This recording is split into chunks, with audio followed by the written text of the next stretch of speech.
जय श्री राम, जय हनुमान। दोस्तों, आशा करते हैं कि आप बहुत अच्छे होंगे। हम यहाँ पर रामायण के कुछ कांडों का विश्लेषण कर रहे हैं और अब हमारा युद्ध कांड प्रारंभ हो रहा है। आशा करते हैं आपको ये पसंद आएगा। तो चलिए दोस्तों, शुरू करते हैं। समुद्र पार करने की चिंता। जब हनुमान सीता माता का पता लगाकर वापस राम के पास आए तो हनुमान के मुख से सीता का समाचार पाकर राम जी बड़े प्रसन्न हुए और कहने लगे, हनुमान, जो आज तुमने काम किया है वो शायद ही इस धरती पर कोई कर सकता था। इस महासागर को लांघ सकने की क्षमता गरुड़, वायु और हनुमान को छोड़कर किसी दूसरे में नहीं है। देवताओं, राक्षसों और दैत्यों द्वारा रक्षित लंका में प्रवेश करके उसमें से सुरक्षित निकल आना केवल हनुमान के लिए ही संभव था। हनुमान ने एक सच्चे सेवक होने का फर्ज बखूबी निभाया है।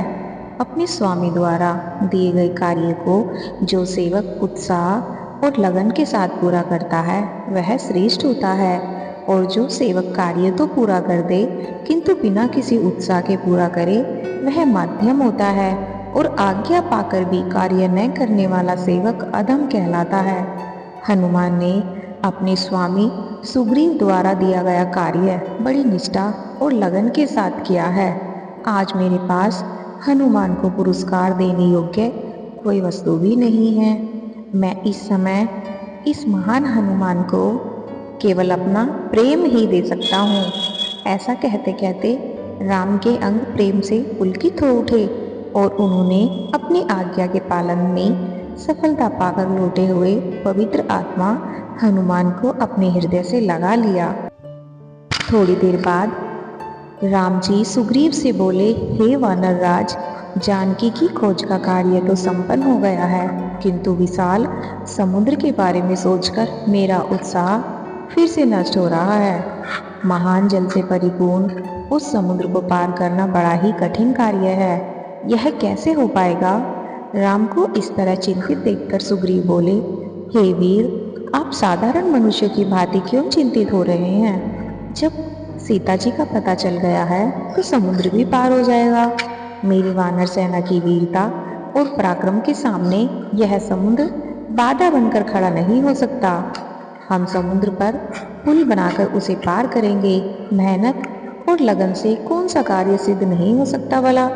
हमें कायरों की तरह समुद्र को बाधा मानकर निराश होकर नहीं बैठना चाहिए। सुग्रीव के ये उत्साहपूर्ण शब्दों को सुनकर राघव हनुमान से बोले, हे वीर हनुमान, कपिराज सुग्रीव की पुल बनाने की योजना से मैं पूर्णतः सहमत हूँ। अब तुम मुझे रावण की सेना, उसकी शक्ति, युद्ध कौशल आदि के बारे में विस्तार से जानकारी दो। मुझे पूरा विश्वास है कि तुमने इन सारी बातों का अवश्य ही विस्तार पूर्वक अध्ययन किया होगा। रघुनाथ का आदेश पाकर पवन पुत्र हनुमान ने कहा, हे स्वामी, लंका जितनी ऐश्वर्य और समृद्धि से युक्त है उतनी ही वह विलासिता में भी डूबी हुई है। सैनिक शक्ति उसकी महत्वपूर्ण है। उसमें अनगिनत हाथी, रथ और घोड़े हैं। बड़े बड़े पराक्रमी योद्धा सावधानी से लंकापुरी की रक्षा करते हैं। उस विशाल नगरी के 4 बड़े बड़े द्वार हैं। प्रत्येक द्वार पर ऐसे शक्तिशाली यंत्र लगे हुए हैं जो लाखों की संख्या में आक्रमण करने वाले शत्रु से सैनिकों को भी द्वार से दूर रखने की क्षमता रखते हैं।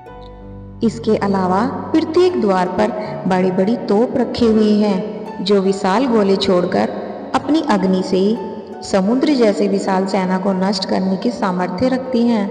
लंका को और भी अधिक सुरक्षित रखने के लिए चारों ओर सोने का परकोटा खींचा गया है। परकोट के साथ साथ गहरी खाइयां भी खुदी हुई हैं जो अगाध जल से भरी हुई हैं। उस जल में भयानक हिंसक जलजीव निवास करते हैं।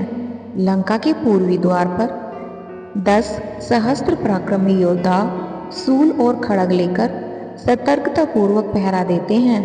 दक्षिण द्वार पर 1 लाख योद्धा अस्त्र शस्त्रों से सुसज्जित होकर सदैव सावधानी की मुद्रा में खड़े रहते हैं। उत्तर और पश्चिम के द्वारों पर भी ऐसी ही व्यवस्था है।